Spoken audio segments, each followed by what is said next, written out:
Buenas noches, licenciado José Irizaca. Mi nombre es Samantha Morocho. Soy estudiante de la Universidad Nacional de la Educación. Me encuentro cursando el primer ciclo en la carrera de Educación Básica. ¿Sería tan amable en ayudarme en una entrevista? Buenas noches, Samantha. Con gusto te podré ayudar en esta entrevista. ¿Cuántos años tiene?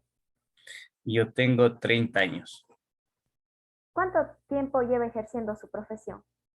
6 años. ¿En qué institución realizó sus estudios? En la Universidad Estatal de Cuenca. ¿En qué parte de la ciudad de Cuenca usted se encuentra laborando? Me encuentro laborando por el centro de la ciudad. ¿Cómo ha sido su experiencia en esta época de pandemia? Bueno, ha habido altibajos, ha habido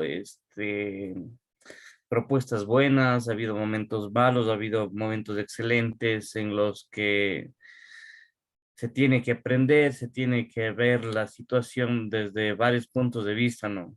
No solo centrarse en lo bueno o en lo malo, sino aprender de lo que uno se construyó en la pandemia, porque ha dejado la pandemia mella en algunas situaciones sentimentales, otras en ámbitos cognitivos, pero lo que podemos rescatar es el aprendizaje que se ha tenido. ¿Qué valoración, aspectos positivos y negativos hace usted sobre la experiencia docente durante la primera etapa de virtualidad, marzo del 2020, hasta el regreso a la presencialidad del 7 de julio del 2021? Bueno, entre los aspectos positivos cabe recalcar un poco el autodescubrimiento, el trabajo autónomo y la revalorización de todos los aspectos curriculares que se encuentran dentro del ministerio y que a veces están caducos y se quedan sesgados a un lado y nos permitió ver que eso se tenía que eliminar o verlos de otra perspectiva, ¿no? Entonces, desde esa recategorización de conocimientos que eran de baúl, ¿no? Entre los aspectos negativos fue la constante lucha con los estudiantes para que logren un poco de trabajo por sí mismos, ¿no? Un trabajo autónomo, esa lucha con los videojuegos, con los streamers, con algunas situaciones que para nosotros fue un poco conflictivo porque no conocíamos ese ámbito, ¿no? ¿Usted cree que se ha valorado social y económicamente el papel desempeñado por el docente durante el tiempo de pandemia? Bueno, la historia ecuatoriana nos ha demostrado que el rol del docente siempre fue tomado como una profesión de relleno, o en términos más radicales, nosotros éramos como los niñeros, y esta vez la virtualidad que exigió la pandemia no fue la excepción, ¿no? Siempre se trabajó con nuestras propias herramientas, autodescubrimiento, y por eso las grandes fallas, ¿no? Nunca se nos dio un espacio de investigación y valorización de nosotros como encargados que somos de alzar un país desde los cimientos, ¿no? Porque los docentes siempre trabajan desde las sombras, estamos huidos, somos un escalón que no se quiere pisar, pero realmente debe estar ahí para poder desarrollar el país y realmente nunca se valoró ese trabajo. Esas cuestiones que son meritorias de algunos docentes son una pantalla de humo para algo que ocurre tras bambalinas de la educación. ¿Cuál fue su posición sobre el retorno a la presencialidad iniciando en junio del pasado año? Bueno, es un sabor bastante amargo porque estábamos logrando con la educación virtual que se iba a aprender a perder en el olvido, ¿no? Y como un recuerdo lejano, la educación que hemos logrado se iba a perder. Pensaba que la educación iba a tener un cambio social y cognitivo importante, pero lo que se ha visto es más de lo mismo, ¿no? Realmente certificar la virtualidad para que este trabajo no sea tirado a la basura es más meritorio que ese rápido paso a la presencialidad.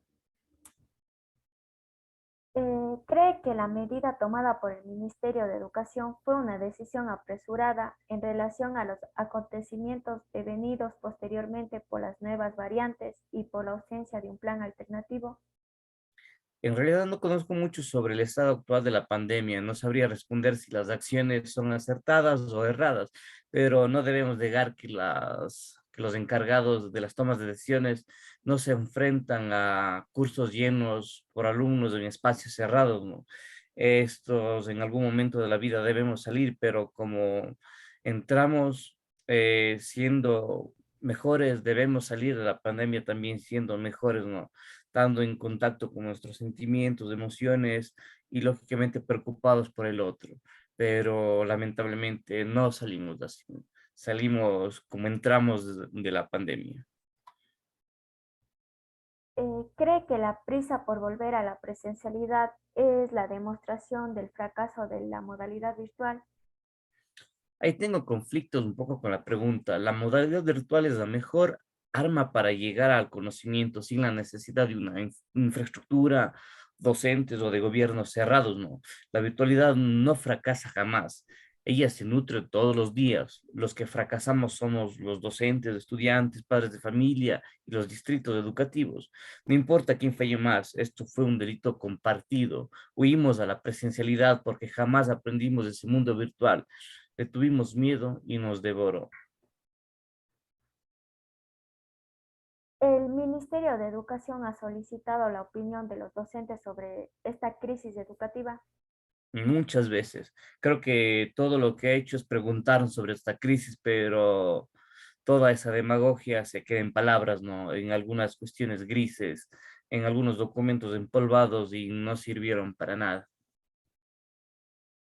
El Ministerio de Educación, perdón, la vuelta al aula en junio de 2021 bajo tres modalidades presencial, híbrida y virtual ha supuesto una presión laboral, un incremento de horario y una carga administrativa para el docente.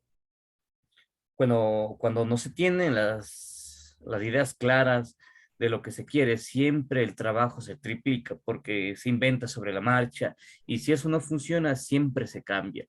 Si ellos sumamos que el estrés de aprender una virtualidad que no funcionaba hizo que los docentes bajaran por lo menos un par de veces las manos. Los docentes no pudimos respirar durante ese periodo, manejar 6 cursos de 40 alumnos y eso con tres modalidades es inconcebible. Si bastaba con una para saturar al docente. ¿Qué facilidades o dificultades ha encontrado en su labor docente ante los constantes cambios? El cambio siempre fue bueno, facilidades como nuevas oportunidades de aprender, algunos colegas siempre más innovadores, abriendo camino, viendo sus materiales, mostrándonos como ejemplo algunas y divertidas formas de llegar al aprendizaje y enseñanza. Siempre se valora eso, el aprender cada día, espacios distintos de lectura que nos sensibilizan a nuevas experiencias educativas y dificultades, porque lo que encontramos en nuestra cabeza, porque cerrarnos en ese espacio de presencialidad y no ver más allá nos hacía un poco caducos, ¿no? Siempre se encuentra un camino, lo perdemos cuando ya dejamos de imaginar o inventamos paredes para no poder seguir adelante. ¿Cómo ha sido su experiencia en esta modalidad híbrida? Muy extraña, pues la complejidad del modelo exige permanecer pendiente de todos los alumnos. Los retos de modificación a cada momento, resolver conflictos virtuales y presenciales, fue muy divertida o es muy divertida. Uno se llega a confundir al tomar decisiones. Recuerdo que un alumno no presentó una tarea a tiempo y lo reporté y le respondí que lo debe hacer en un periodo de 24 horas de un PDF.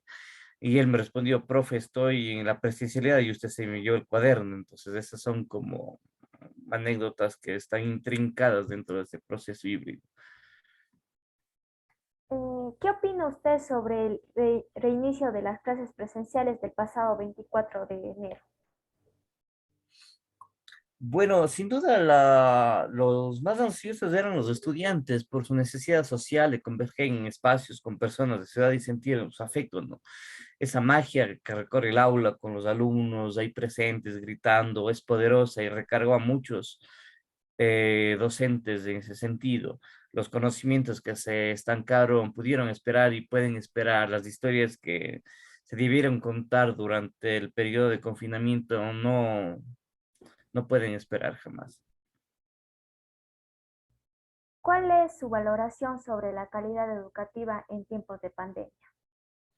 Si calificamos sobre 10, lo más probable es que sea un 3. Pero recordemos que antes estábamos en un 5 o quizás 6, hablando presencialmente. Muchos docentes durante la anterior etapa virtual coincidían en la necesidad de realizar un proceso de nivelación o de evaluación al retorno a la presencialidad para cubrir todas las carencias del periodo virtual. ¿Ha propuesto algo el Ministerio de Educación al respecto para superar esta brecha en la calidad? Sí, retomar algunos conocimientos teóricos siempre vienen bien. Ahora, los docentes siempre recordamos conceptos aprendidos del año anterior. Con las vacaciones, parece que los estudiantes olvidan lo que aprendieron el año anterior, ¿no? Esto siempre se hace, esto no es novedad. Ahora hay que preguntarse qué destrezas se aprendieron, qué destrezas son nuevas, porque estos planes ministeriales son unas cuestiones emergentes de no tapar la pandemia, de no tapar los conocimientos, sino algo más intrincado detrás de ello. A su criterio, ¿qué acciones prioritarias desde el punto de vista formativo deberían realizarse con el regreso a la presencialidad? Sin duda, equivocarme en la lectura dirigida es una de las complicaciones que se ha observado y observado en los estudiantes, pues ellos no pueden leer más de 10 minutos continuos, siempre se distraen. Volver a esos hábitos de lectura es urgente. Los conceptos pueden esperar, la lectura es parte de formarlos y logra algo muy especial con sus emociones y creo que por ahí debemos partir. Trabajar actualmente bajo una modalidad híbrida, presencial y virtual le exige un mayor esfuerzo y dedicación. Desde luego, los procesos son muy distintos y se debe controlar cada situación porque el estudiante merece tener experiencias parecidas en cuanto al aprendizaje. Dividir esas emociones agota mental y físicamente.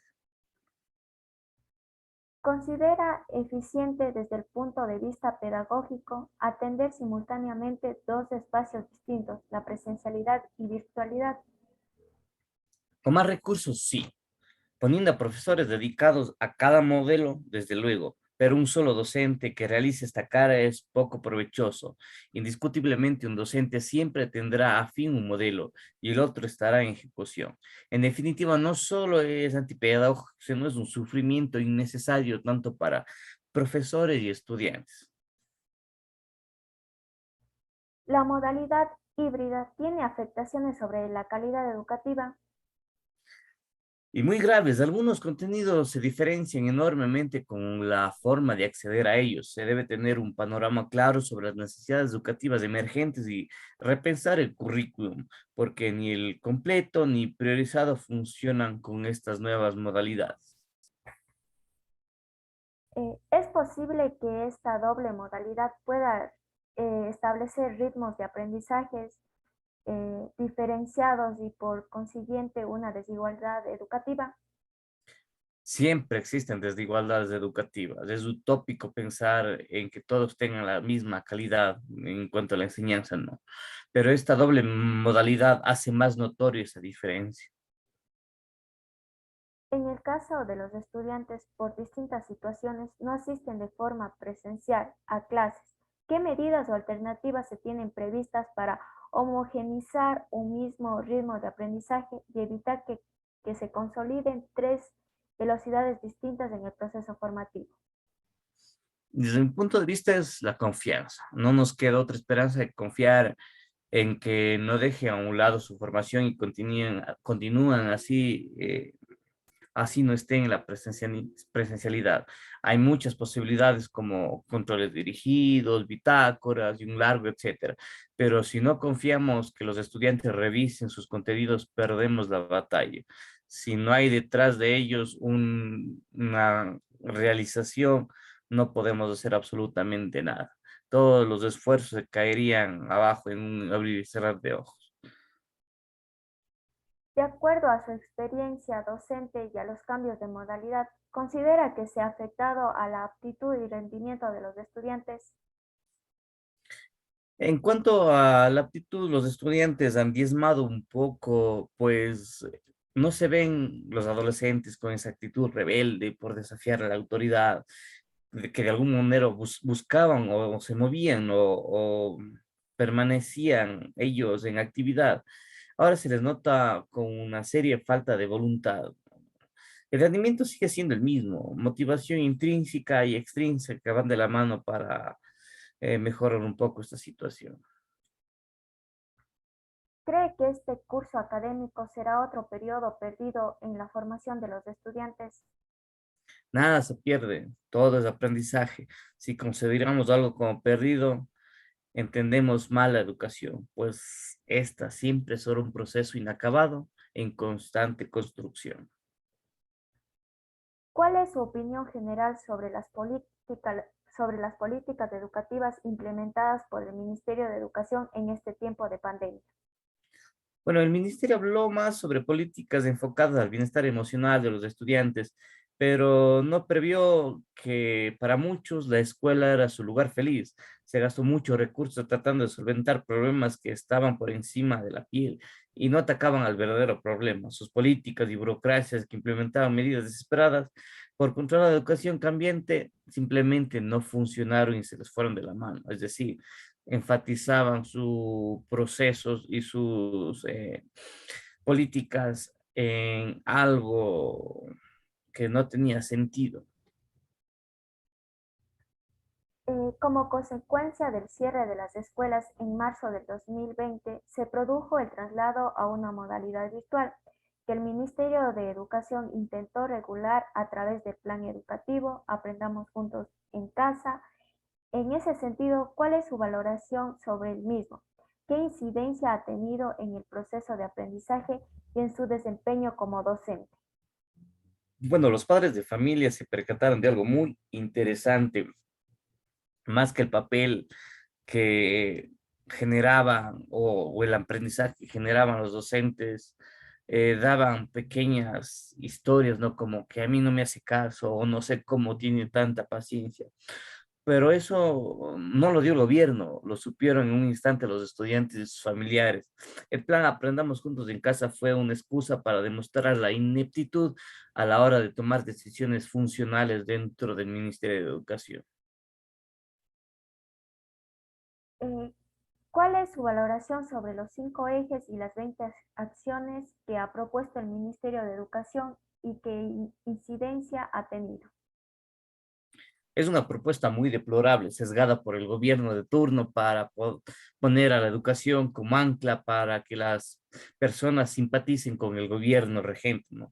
Este gobierno de encuentro solo podrá encontrar salvación si muestra una actitud desvinculada con el Estado y dar poder a la educación y que verdaderos docentes generen políticas de Estado funcionales. ¿Cuál es su opinión sobre el programa Aprender a Tiempo? Y aquí me surgen algunas preguntas a mí, ¿no? ¿Por qué se preocupan de recuperar los contenidos perdidos durante la pandemia? ¿Por qué no se recuperan los años perdidos que hemos estado desgastando con los cambios de gobierno? Esto no es más que una simple estrategia para devengar puestos de trabajo, ¿no? Es muy duro lo que digo, pero nadie se preocupa por los años que se han perdido enfrentando a la falta de recursos, de profesores, de infraestructura. En la pandemia consideramos otros aprendizajes. Nuestra historia sí hemos perdido mucho y más que en la pandemia. Ahí se debe atacar, no limpiar la herida profunda con banditas que limpian rosaduras, no. Eso no se debe hacer. Recientemente se ha planteado una facilidad curricular. ¿Cuál es su opinión al respecto? No estoy de acuerdo. Ya hemos sido un país flexible con todo. Por eso tendemos a agachar la cabeza y aceptarlo todo. Es ahora cuando debemos ser más rígidos con las propuestas y realmente sentar precedentes. Flexibilizar la educación en este momento es mostrar que la fuerza adquirida durante la pandemia no sirvió de nada. El cronograma de regreso a clases se ha modificado en diversas ocasiones, a pesar de que la ministra había señalado que no tendría cambios en un futuro cercano, y recientemente se ha regresado nuevamente a la virtualidad y a la presencialidad, creando una situación de incertidumbre que afecta tanto al docente como a los estudiantes y padres. ¿Cree usted que estos continuos cambios, especialmente al final de curso para el régimen Costa y al final del primer trimestre del régimen Sierra, refleja una falta de previsión y planificación por parte del Ministerio de Educación? Es claro, no, esta inestabilidad no es más que el reflejo de una ministra que no puede tomar decisiones y espera a otros sectores que sean más importantes, no. No es una decisión solo de la ministra, influye todo el gobierno y vemos que la educación no es prioridad. ¿Considera usted que el Ministerio de Educación está improvisando en su política educativa y no está prestando la atención adecuada a la educación, que sufre constantes cambios y que se carece de una clara orientación de estabilidad sobre la modalidad educativa? Totalmente de acuerdo, no es posible concebir una idea si la cabeza de todo esto no tiene norte y espera que todo cambie sin propuestas consistentes. ¿Cree usted que es apropiado adoptar y replicar en Ecuador las directrices de los organismos internacionales sobre la vuelta a la presencialidad, como ha sido el caso del Plan Educativo Aprendamos Junto en Casa o el programa Aprender a Tiempo, como también el uso de argumentos externos? Es una pregunta que ni siquiera tiene valoración porque muchas veces tratamos de replicar modelos educativos y pedagógicos del exterior, ¿no? Y no somos valientes para proponer nosotros mismos un nuevo modelo educativo que se ajuste a las necesidades que estamos teniendo, ¿no? El gobierno solo ve y copia y traduce y quiere que hagamos lo mismo con nosotros y con los estudiantes. Por eso somos demasiado vagos en la lectura, no queremos leer, no queremos escribir y siempre estamos replicando ideas del exterior, ¿no? Yo no digo que sean malas, pero ya debemos de hacer lo nuestro.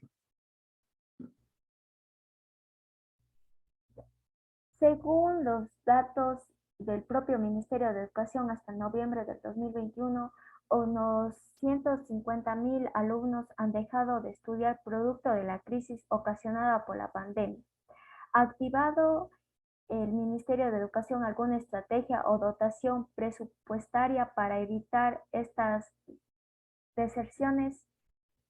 Son intentos y solo se quedan en eso, pues vieron que no es posible considerar una educación cuando lo primero que se tiene que ver es la alimentación y la vestimenta y la vivienda. Con mucha frecuencia se recurre al a la educación para justificar la vuelta a las aulas. ¿Podrían estas deserciones ser entendidas como una expulsión motivada por el propio sistema educativo, por la propia inacción del Ministerio de Educación? Es un tema complejo porque la pobreza es atacada por todos los flancos y no podemos mencionar a un solo actor en esas situaciones. Estas deserciones son producto de un sistema más complejo y social. Lo que no es justificable del ministerio es que no luche por más recursos económicos para la educación. Estamos por debajo de la salud, de la economía, incluso del turismo. Esta lucha no se hace y solo se aceptan las migajas para resolver un problema de hambruna en cuanto a la educación. Hablar de medidas sanitarias y protocolos de bioseguridad significa también pensar en una infraestructura apta para clases presenciales en tiempos de pandemia. El salón de clases de las instituciones educativas por lo general tienen una dimensión de máximo de 4 por 5 metros. ¿Cómo cumplir con el distanciamiento exigido de 2,5 metros entre cada alumno? ¿Y cómo se organiza las instituciones educativas para dar clases al resto de estudiantes, si máximo podrían estar 10 estudiantes por aula, sobre un total de 38 a 40 estudiantes por curso. ¿Cree usted que los datos recogidos por el PICE corresponden a la realidad de las unidades educativas? Bueno, la realidad es distinta. Los protocolos de bioseguridad son un chiste, no existen. Me refiero a la sociedad. Vemos fiestas, reuniones que parecen haber superado la pandemia, ¿no? No hay medidas de bioseguridad, los estudiantes salen, los jóvenes salen. Es ilógico pensar que donde se reúnen los jóvenes en el mall, las plazas, el aforo y las restricciones son menos, ¿no? Son el 80% por ahí de aforo y en las escuelas son rígidos. Esto simplemente es un sinsentido. Lo que propone el ministerio, a lo que propone el Ministerio de Turismo, el Ministerio de Educación, son como dos polos completamente opuestos dentro del mismo país, ¿no? Parecen que están hablando dos idiomas diferentes. ¿Cuál es la situación actual de su unidad educativa en materia de bioseguridad? Las aprobadas por el distrito es a quien se envía todas las medidas de bioseguridad y son aprobadas. Su unidad educativa cuenta con los recursos tecnológicos para garantizar la modalidad virtual o híbrida tanto para docentes como para estudiantes. Alrededor de un 60%. ¿Ha mejorado la situación en estos últimos meses con respecto a la etapa anterior? Sí, aunque los procesos se mantienen un poco inestables. ¿El Ministerio de Educación ha dotado a su institución de nuevos recursos en estos últimos meses? No, a las instituciones particulares pequeñas no se muestran en el mapa del ministerio. Gremios de maestros han denunciado que muchos centros escolares no están aptos para recibir a los estudiantes. ¿Cuál es el estado actual de su unidad educativa con respecto a las condiciones de infraestructura en relación al regreso a clases presenciales? Es bastante favorable para la nueva normalidad. Su unidad educativa ha recibido mejoras en infraestructuras como se había comprometido el Ministerio de Educación. No, todas las adecuaciones que se realizaron en la institución fueron por parte de las autoridades y los dueños de la institución. La UNICEF ha señalado que el riesgo de que los estudiantes continúen encerrados más tiempo es mayor que el riesgo de contagio y que las escuelas no son la principal fuente de contagio de COVID-19. ¿Cuál es su opinión al respecto? Desde luego, los estudiantes necesitan salir, ver que el mundo necesita un cambio y contribuir a él. Para cambiar la sociedad se necesita salir, espacios donde se puedan construir nuevas ideologías, nuevas formas de pensamiento. Si el regreso a la presencialidad es seguro, como indica la ministra de Educación, ¿cuál es su opinión en cuanto a que el Ministerio de Educación se exima la responsabilidad de los contagios, a cuanto las unidades educativas y deje toda la responsabilidad a los padres? El Ministerio de Educación en sí siempre se exime de todas las responsabilidades, ante todo. Él no tiene la culpa de nada. Esto no es una novedad. Todos somos culpables, menos el ministerio. ¿Se han propuesto acciones preventivas desde el Ministerio o desde su unidad educativa respecto a los niveles de violación intrafamiliar, suicidio, estrés y otros problemas asociados a la salud mental de alumnos y adolescentes? La charla y escuchar son las mejores para frenar este conflicto enorme. Poco a poco se tiene que solventar esta salida. Primero debemos ser libres dentro de nuestros corazones para poder salir al mundo y ayudar a liberarnos y a liberar a las demás personas de nuestras cargas emotivas. Eso sería todo. Muchísimas gracias por ayudarme en esta entrevista, por tener su tiempo, darme un espacio de su tiempo para poder realizar esta entrevista. Muchas gracias, Samantha. Te agradezco a ti también por la invitación a esta entrevista y espero que las respuestas que te di sean acertadas y te ayuden en tus trabajos. Muchísimas gracias, licenciado José. Pase bien.